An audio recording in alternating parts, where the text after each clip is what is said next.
Hello everyone, myself Abhishek Ghosh, and today we are trying to form the lecture for the B.Sc first year students mainly, and this is an introductory part about Earth and its interior with a little glimpse of structural geology and tectonics. So, to begin with our Mother Earth, if we do a cross section up to its core,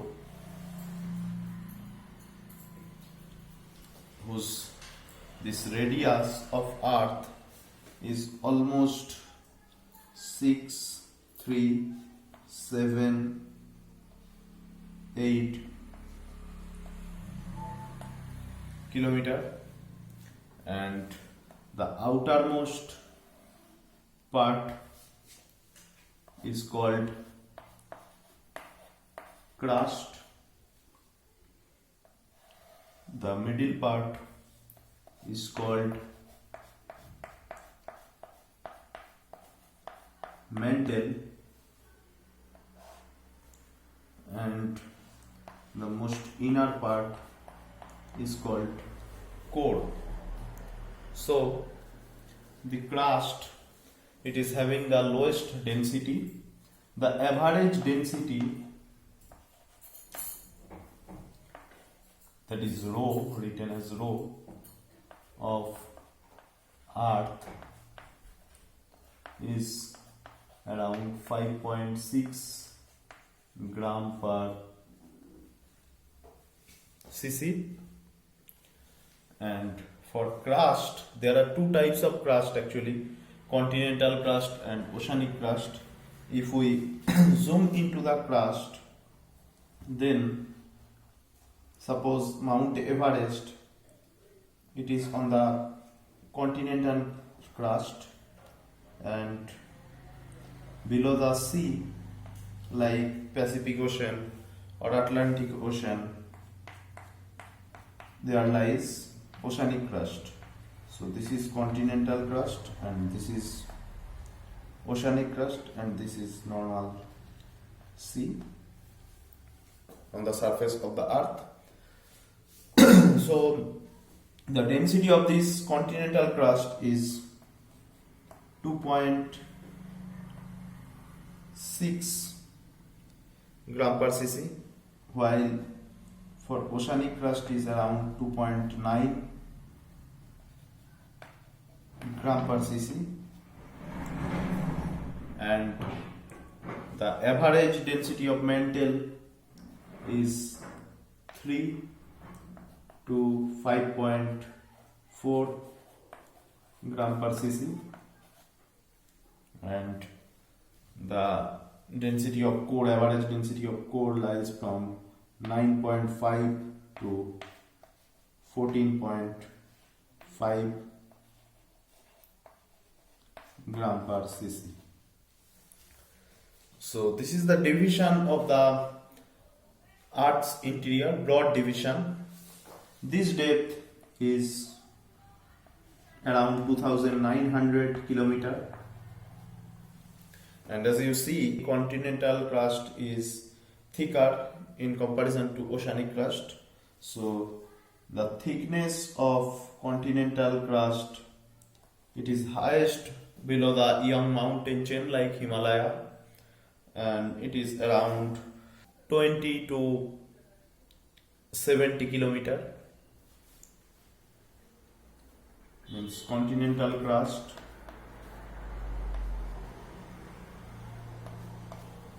thickness varies from 20 to 70 kilometer, with on an average 30 to 35 kilometer thickness.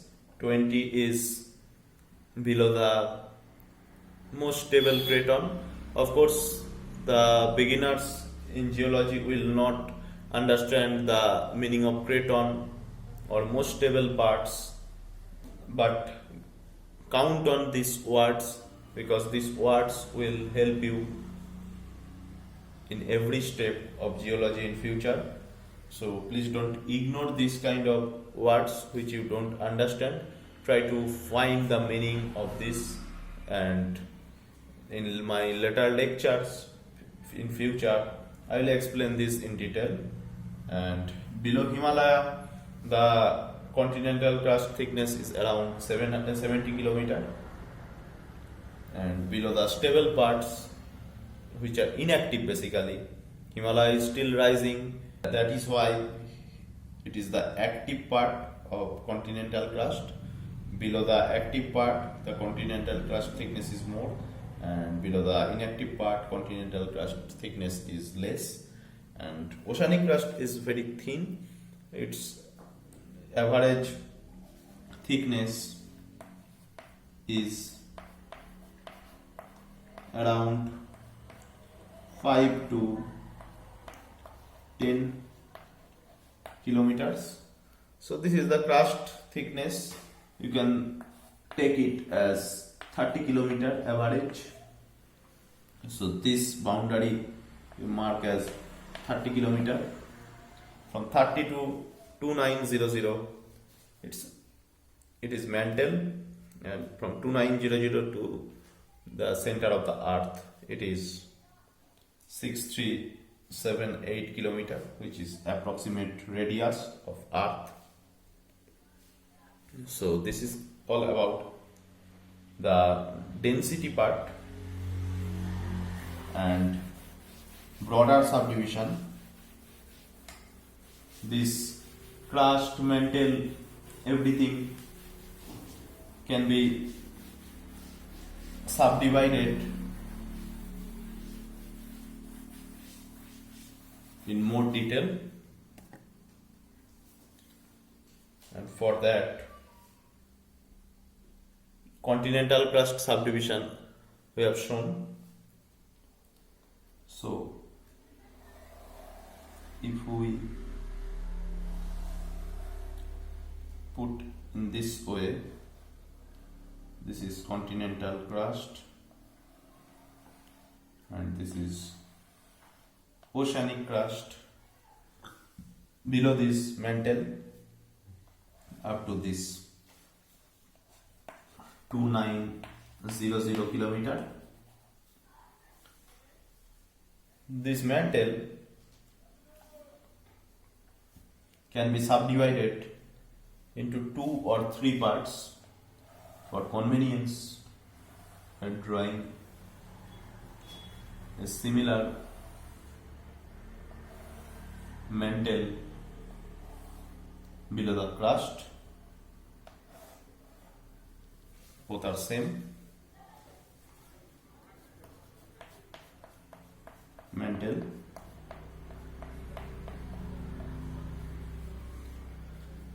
It can be divided into 2, upper and lower mantle, or it can be divided into 3, that is upper,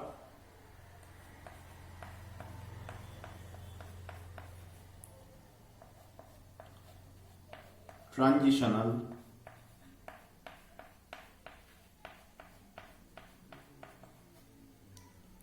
and lower.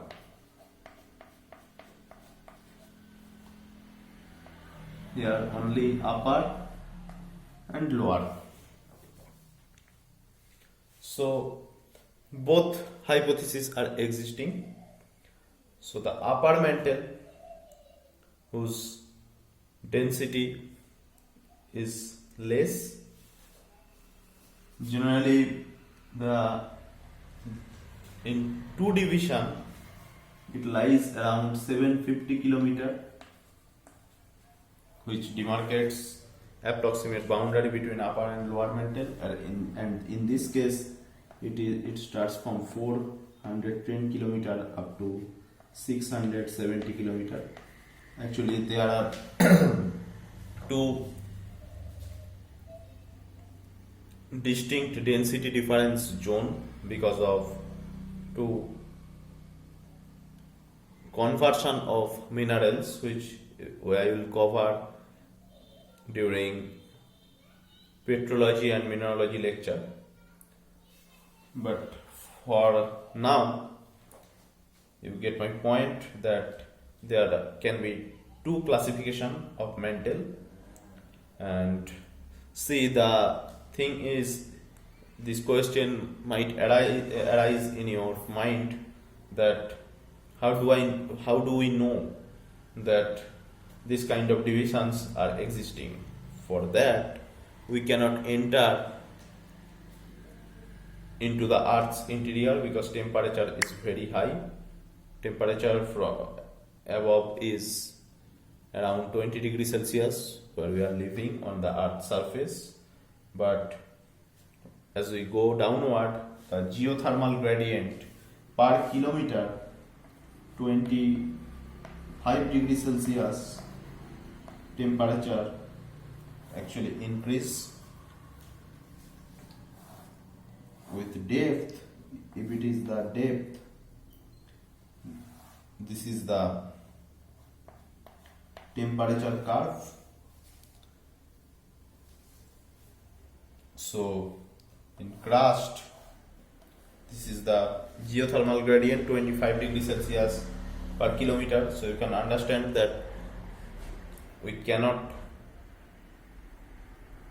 enter into the earth, but based on some seismic wave velocity measurement, which is related or is a factor of incompressibility of material and density of medium through which it is passing through. Based on the velocity, we have interpreted this. Not we have, we should say that the excellent seismologists, scientists, physicists, they have interpreted the structure of the earth. And since you are at the beginning, just a glimpse of that. And in the same way, the core, this part is core. This core can also be subdivided into two parts.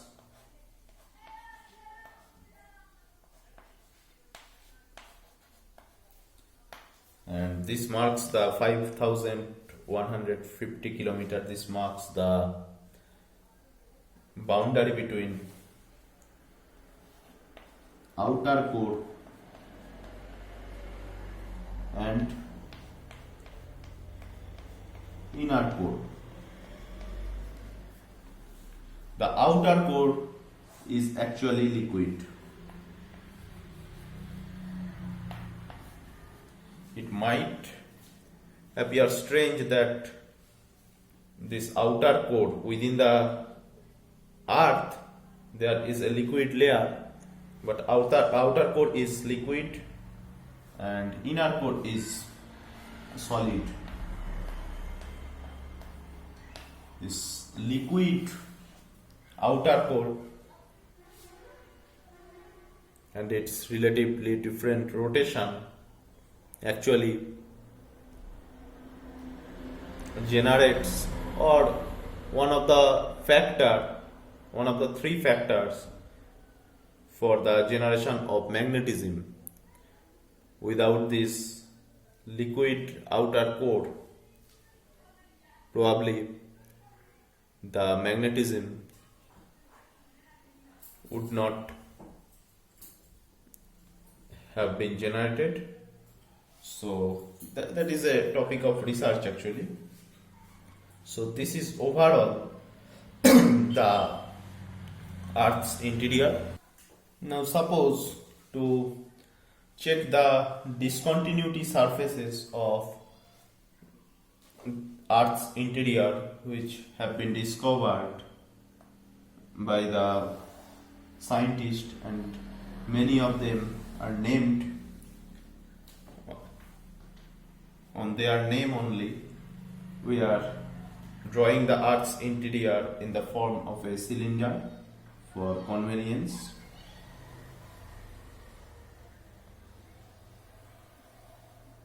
So this is the crust.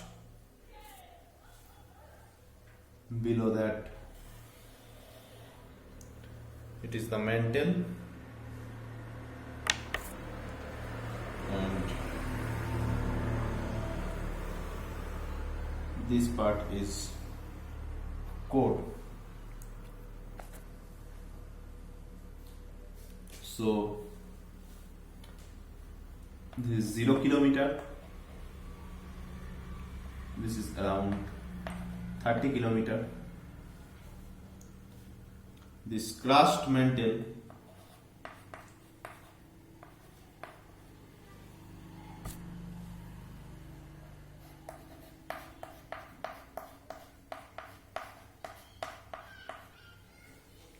boundary is called Mohoro Vichik.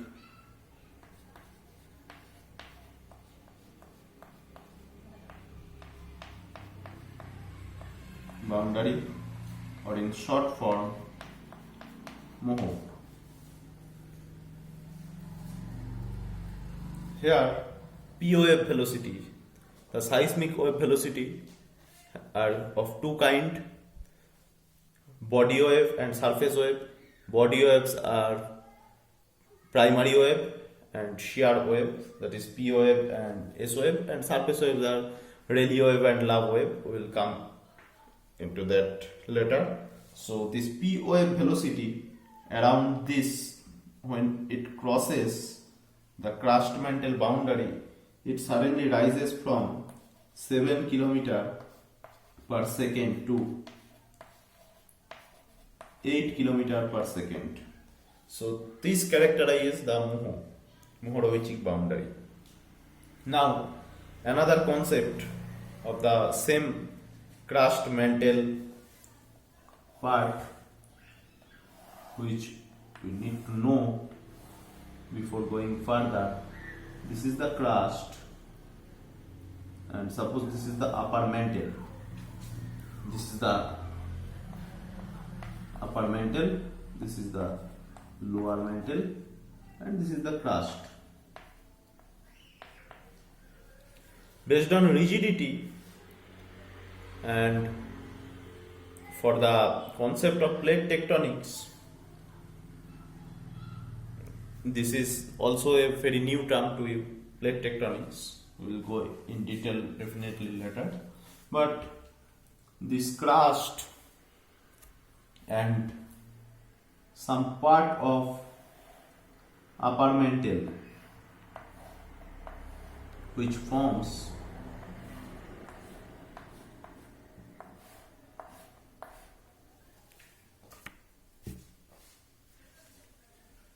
a rigid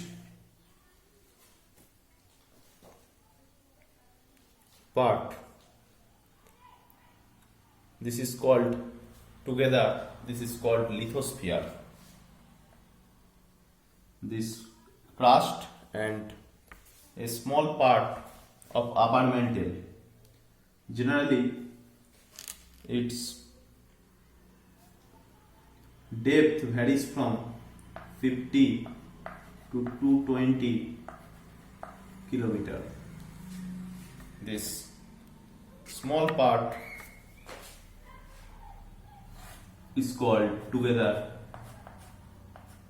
lithosphere.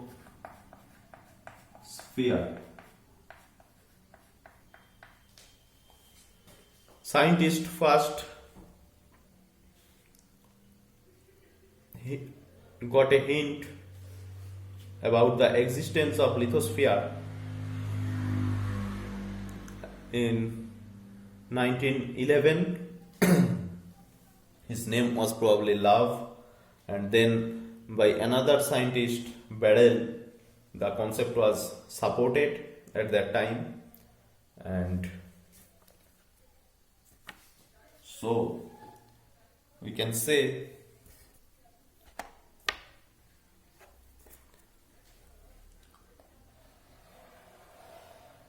up to 750 to 220 kilometer.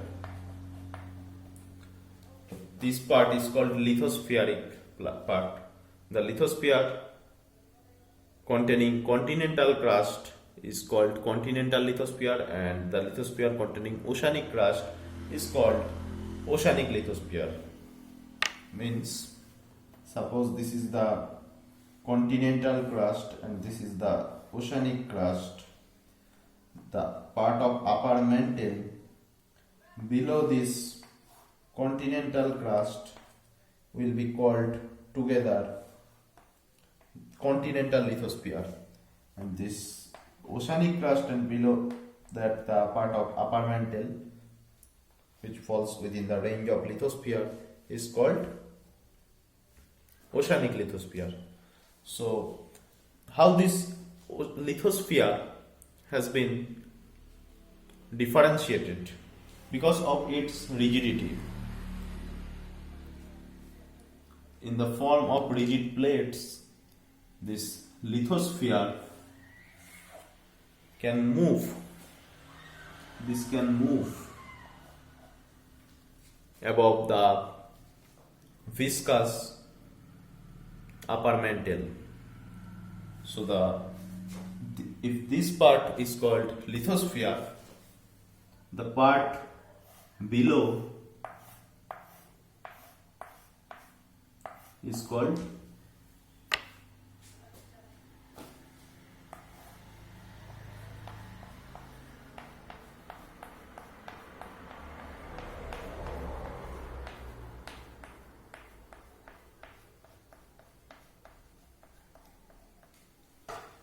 asthenosphere.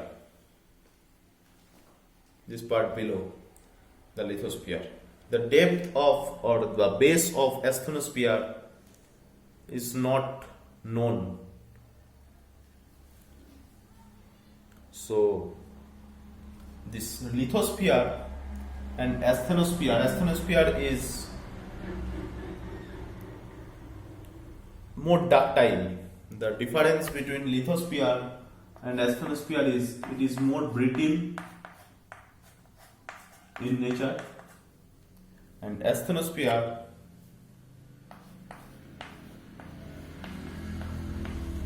is ductile in nature. Brittle deformation means, suppose this is a chalk and if you apply force, it will just break. This is brittle deformation. And for ductile, suppose this is a rubber band, if we make it stretch, it will not break, it will be stretched. It is a different thing that it will, by physics, it will come under plastic material and it will behave differently. Actually, we have a wrong concept in general that brittle and ductile is related to elastic and viscous and plastic materials, but that is not. Brittle means the cohesion is more, and based on the cohesion, the brittle and ductile can be differentiated. There is no factor of elastic modulus or like Young's modulus or different modulus for plastic deformation. So I am not going into detail. During strain and radiology chapter, we will discuss these brittle ductile natures along with elastic, viscous and plastic materials behavior in detail. So for now, this lithosphere part is brittle and asthenosphere is ductile. In between this lithosphere and asthenosphere, there is a small zone where velocity of seismic wave like P wave, S wave is affected by a significant reduction. So this small part, this zone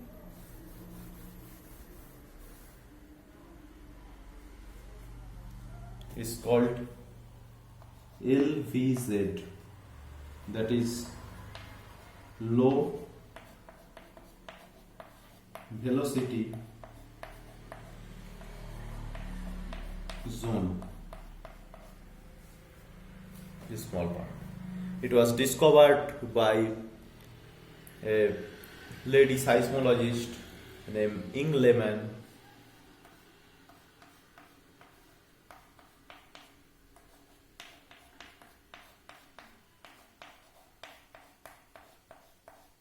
Because of her excellent work, we came to know about the existence of this LVZ, low velocity zone, at the base of lithosphere and at the top of asthenosphere. And below that, within the mantle, there are two discontinuities. Not discontinuity, actually, due to the conversion of low density mineral phase to a higher density mineral phase. This 440 kilometer and 670 kilometer zone, they are known as 440 and 670 kilometer discontinuity. And below that, the upper and lower mantle transition, which was discovered by scientist Repetti and is known as, this is upper and this is lower, so this discontinuity is known as Repetti discontinuity. And below that, the mantle and core discontinuity is known as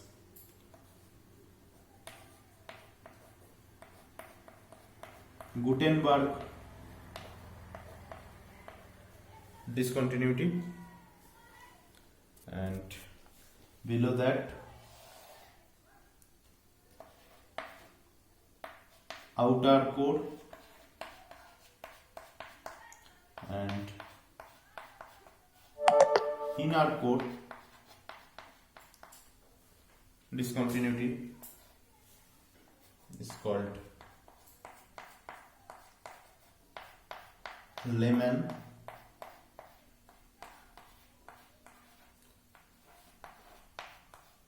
discontinuity.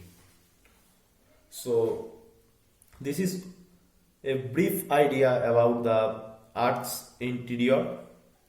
In next lecture, we'll cover the next part, that how lithospheric plates operate and what is the driving force behind that, which comes from mantle. So for this first lecture, we are finishing it here. Thank you.